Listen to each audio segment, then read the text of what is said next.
क्या बात है, आ गए आप लोग नमपाई सीखने के लिए। आज हमारा ये तीसरा लेक्चर है और नमपाई का इंट्रोडक्शन हम लोगों ने देख लिया है।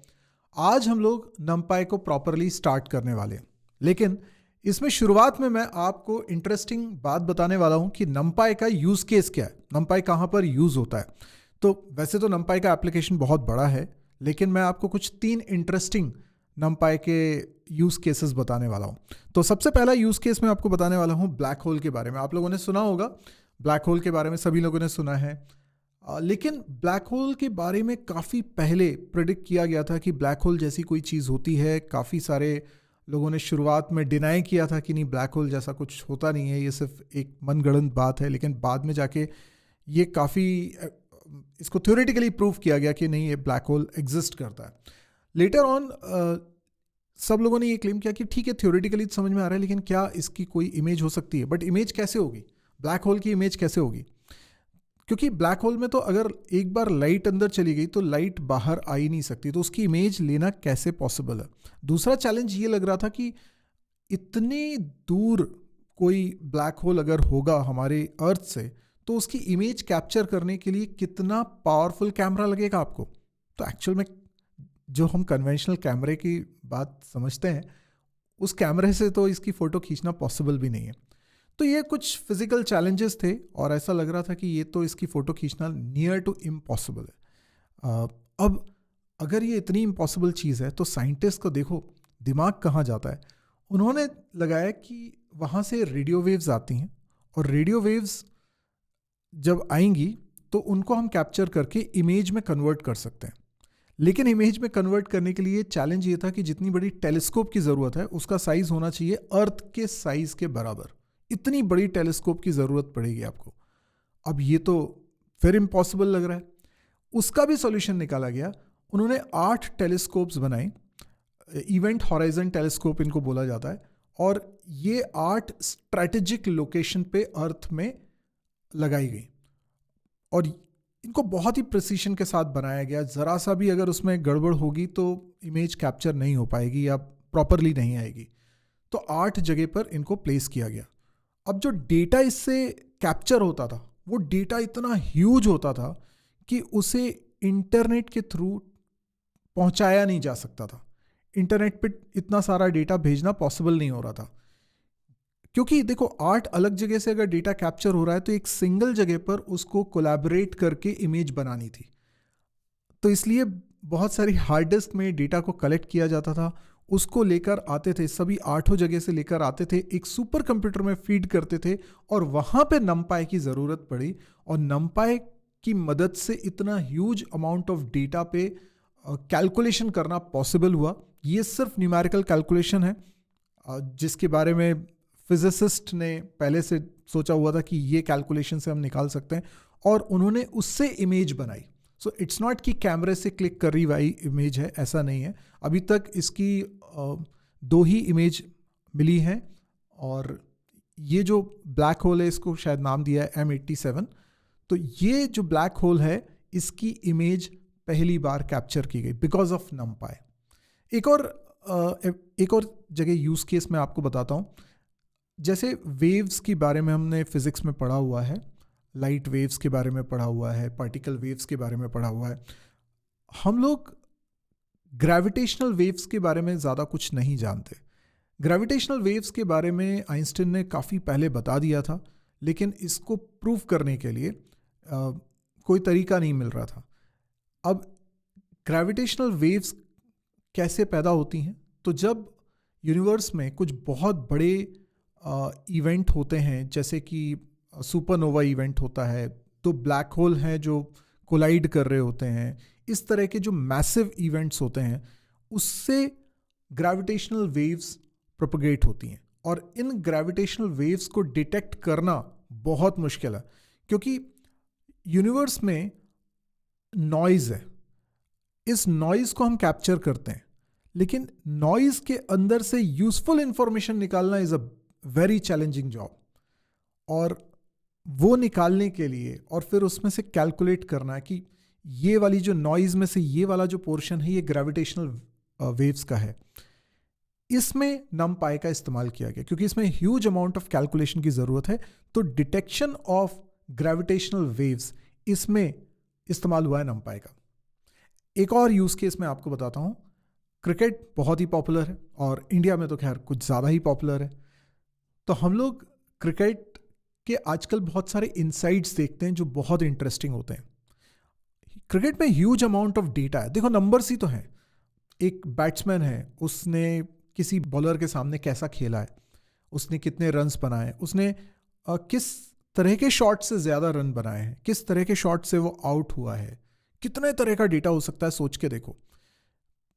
किस वेदर कंडीशन में कैसा परफॉर्मेंस हो रहा है, किस पिच पे कैसा परफॉर्मेंस हो रहा है, किस टीम के अगेंस्ट कैसा परफॉर्मेंस हो रहा है, किस प्लेयर के अगेंस्ट कैसा परफॉर्मेंस हो रहा है।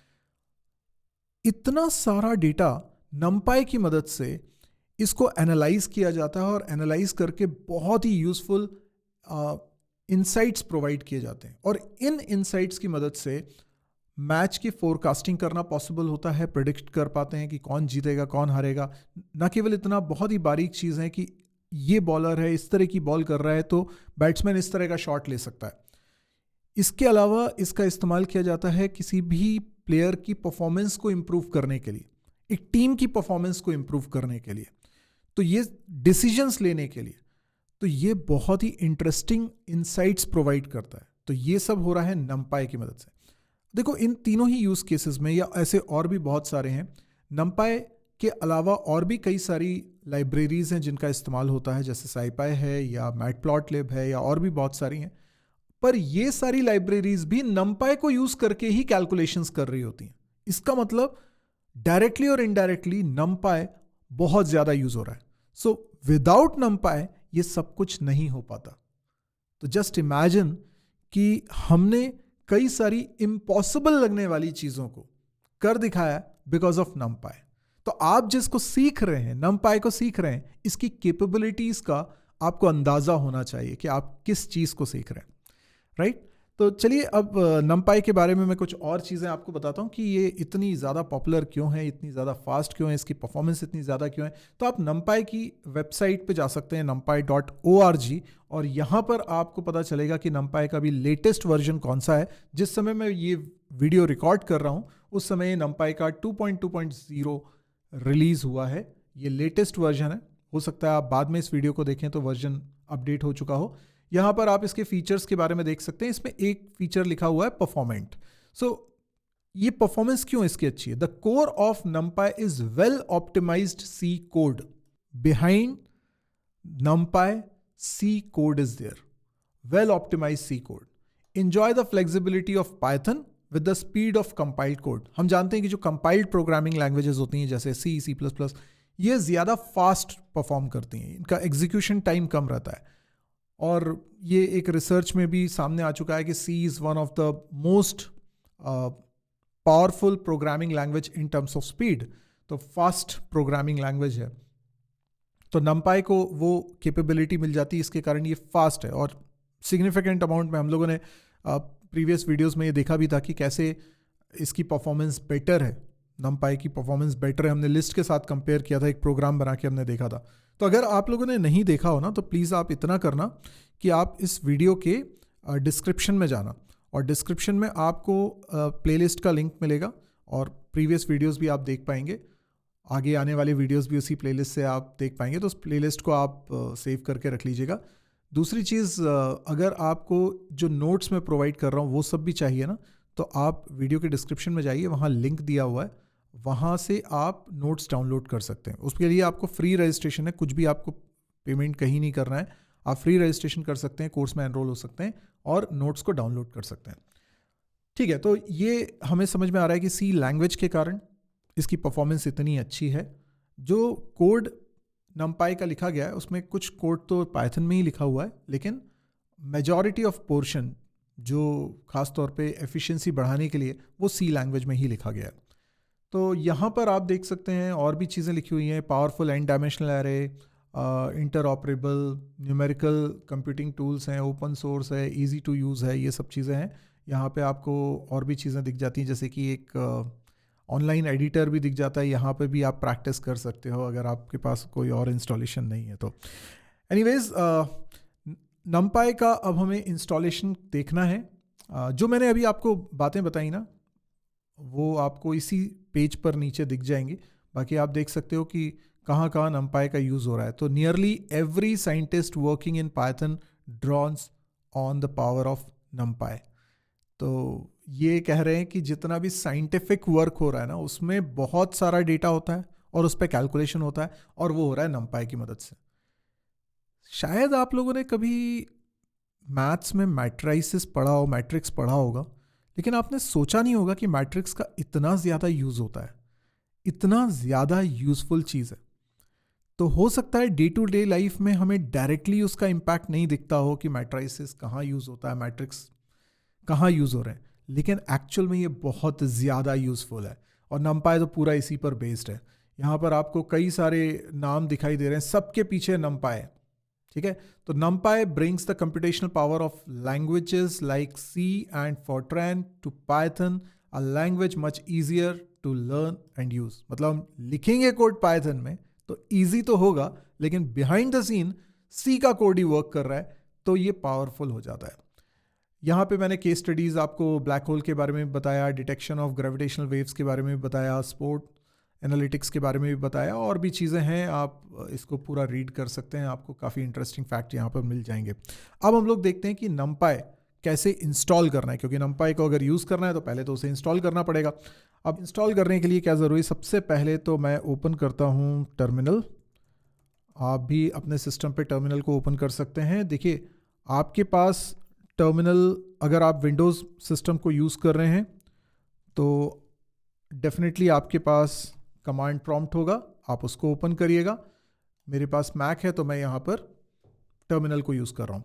अब इसके अंदर हमको देखना है कि हमारे पास पाइथन है कि नहीं। सबसे पहले तो पाइथन होना ज़रूरी है, पर मैं ये एज्यूम करके चल रहा हूँ, इस कोर्स को कर रहे हो आप तो आपको पाइथन तो आती भी है और आपके पास पाइथन इंस्टॉल्ड भी है।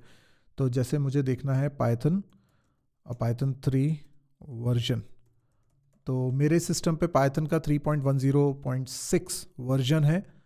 आप भी चेक कर लीजिए आपके पास कौन सा वर्जन है। इससे ऊपर के वर्जन अभी आ चुके होंगे, लेकिन मेरे पास पहले से इंस्टॉल्ड है तो ये वाला वर्जन है। तो पाइथन पहले इंस्टॉल्ड होना चाहिए। अब पाइथन तो इंस्टॉल्ड है, पर क्या आपके पास numpy भी है ना? तो हमें numpy भी चेक करना चाहिए। वेल, हम इंस्टॉल करने की कोशिश करते हैं, या तो पहले से इंस्टॉल्ड होगा या फिर नहीं होगा, ठीक है। अब इंस्टॉलेशन करते कैसे हैं? एक तरीका तो ये है कि आप ये साइट पे गए थे और यहीं से आप इंस्टॉल कर लो, बट ये तरीका मैं आपको रिकमेंड नहीं कर रहा। मैं कह रहा हूँ यहाँ से आप करो। आपको लिखना पड़ता है pip। अगर आप विंडोज़ पे हैं तो आप लिखिए pip इंस्टॉल और फिर लिखिए numpy। सिंपल। तो जो लेटेस्ट वर्जन होगा उसको ये इंस्टॉल कर देगा। लेकिन अगर आप मैक पे हैं तो आप लिखेंगे pip 3 और आपने एंटर हिट कर दिया। मेरे पास ऑलरेडी इंस्टॉल्ड है, इसलिए वो बोल रहा है रिक्वायरमेंट ऑलरेडी सेटिस्फाइड। तो numpy मेरे पास ऑलरेडी है। और मेरे पास कौन सा वर्जन है numpy का? थोड़ा पुराना वर्जन है मेरे पास। नहीं, a new release of pip available 22.2.1 और 24.3.1। ओके, ये pip के लिए बोल रहा है। ओके, pip बेसिकली क्या है? ये पैकेज मैनेजर है, इसके थ्रू आप इंस्टॉल या अनइंस्टॉल कर पाते हो किसी पैकेज को, ठीक है। तो pip को ये बोल रहा है कि अपग्रेड करना चाहो तो कर सकते हो, ठीक है। अभी इग्नोर करते हैं। अभी मेरे पास numpy आ चुका है, ठीक है। इसको क्लियर करते हैं। numpy अब मेरे पास है। अब मुझे पाइथन शेल पे चलना चाहिए जहाँ पे मैं numpy की टेस्टिंग कर सकता हूँ। तो मैंने लिखा पाइथन 3। आप लोग पाइथन लिखिए अगर विंडोज़ सिस्टम पे हैं तो। और ये हम शेल पे आ चुके हैं। अब यहाँ पर हम कोड, कई लोग अलग अलग, कुछ लोग VS कोड पे कोडिंग करेंगे, वहाँ पे भी आप कर सकते हो, या आप जुपिटर पे करना चाह रहे हो उस पर भी कर सकते हो, उसमें कोई दिक्कत नहीं है। या ऑनलाइन एडिटर होंगे उस पर भी आप करना चाहो तो कर सकते हो। यहाँ पर अगर आपको numpy को यूज़ करना है तो सबसे पहले ज़रूरी है कि आप इंपोर्ट करें numpy को, क्योंकि ये एक अलग से आपने लाइब्रेरी को इंस्टॉल किया हुआ है। ये इसको जब तक आप इंपोर्ट नहीं करेंगे यूज़ नहीं कर पाएंगे। और हर बार numpy पूरा लिखने से बेटर है मैं इसको एलियास बना देता हूँ और np लिख लेता हूँ। सो ये हमारा numpy इंपोर्ट हो चुका है। अब मैं इसको यूज़ कर सकता हूँ। numpy में हम बनाते हैं एरे। तो एरे कैसे बनाते हैं? सिंपल है। मैंने लिखा a1 और फिर मैं लिखता हूँ np.array और उसके बाद इसके अंदर मैं कोई लिस्ट पास कर देता हूँ। जैसे कि मैंने लिस्ट पास कर दी 10, 20, 40, 60, 30, 50, इस तरीके से मैंने एक लिस्ट पास कर दी है और आप देख सकते हैं कि यहाँ पर ये एरे बन चुका है। अब अगर मैं इसको प्रिंट कराना चाहूँगा और केवल A1 लिखूँगा तो ये इस तरीके से प्रिंट कर देगा। ये numpy एरे है। हम लोगों ने पिछले लेक्चर में एरे पढ़ा था, एरे मॉड्यूल पढ़ा था। सो एरे मॉड्यूल के साथ क्या दिक्कत थी कि वो सिर्फ वन डायमेंशनल एरे को ही रख सकता है और उसका हमने समझा था कि वो परफॉर्मेंस की दृष्टि से तो काफ़ी अच्छा है, लेकिन वो केवल वन डायमेंशनल डेटा रख सकता है और होमोजीनियस डेटा रखता है। ठीक है, होमोजीनियस की बात तो यहाँ पे भी रहेगी, एरे है, लेकिन यहाँ पे n डायमेंशनल एरे हम रख सकते हैं। तो यहाँ पर इस तरीके से, अच्छा वहाँ पे हम लोग क्या कर रहे थे, हम लोग ऐसे लिख रहे थे प्रिंट और स्टार लगा के A1, इस तरीके से हम प्रिंट करा रहे थे पिछले लेक्चर में जब एरे की बात करी थी। यहाँ पर भी आप ऐसा कर सकते हो और आप देखोगे कि वो स्क्वायर ब्रैकेट नहीं दिखा रहा है, आपको सिर्फ एलिमेंट्स दिखा रहा है उसके अंदर के। तो इस तरीके से भी आप प्रिंट करा सकते हो। ये हमारा एरे बन चुका है। तो ये एक्चुअल में वन डायमेंशनल एरे है। हम 0 डायमेंशनल एरे भी बना सकते हैं, 2 dimensional array, 3 dimensional array, 4 dimensional array, कितने भी डायमेंशन का एरे यहाँ पर हम बना सकते हैं। सो आई थिंक स्टार्ट करने के लिए इतना काफ़ी है। अब आप numpy इंस्टॉल कर चुके हैं, numpy का एरे कैसे बनाते हैं वो भी आपको मालूम है। आप शायद ये पूछना चाहें कि क्या हमेशा इसके अंदर लिस्ट पास करना पड़ेगा, तो चलिए उसका भी हम लोग एक्सपेरिमेंट करके देख लेते हैं। अगर मैं लिस्ट ना पास करके यहाँ पे टपल पास कर दूं तो क्या हमारा एरे क्रिएट होगा? यस, हमारा एरे तब भी क्रिएट हो रहा है। क्लियर है? और जब आप इसका टाइप पूछते हो कि A1 का टाइप क्या है, तो वो बोलता है numpy वाला nd एरे। ठीक है, तो numpy के अंदर nd एरे है, उस टाइप का है। तो ये बेसिकली nd एरे क्लास है जो numpy में बनी होगी, ये उस टाइप का है। हम इसके बारे में और भी बहुत चीज़ें जान सकते हैं। अभी बहुत सारी चीज़ें हैं कि हम इसको मैनिपुलेट कैसे करते हैं, इसको यूज़ कैसे करते हैं। तो इस कोर्स में यही सब कुछ तो है। तो आज के वीडियो में इतना ही करते हैं। नेक्स्ट लेक्चर में हम लोग देखेंगे इसको कैसे और तरीके से क्रिएट करते हैं, अलग अलग डायमेंशंस कैसे बनाते हैं, वो सब। तो आज के लिए इतना ही। अगर वीडियो पसंद आ रहा हो तो प्लीज़ आप लाइक करिए, शेयर करिए, सब्सक्राइब करिए चैनल को अगर आप इस तरह का कंटेंट देखना चाहते हो। AI से रिलेटेड कंप्लीट कंटेंट आपको इस चैनल पे मिलेगा और सिंपल हिंदी भाषा में आपको मिल जाएगा। तो लाइक करिए, शेयर करिए, सब्सक्राइब करिए और कमेंट देकर मुझे बताइए आपको ये सीरीज़ कैसे लग रही है। आज के लिए इतना ही। Thank you, good bye.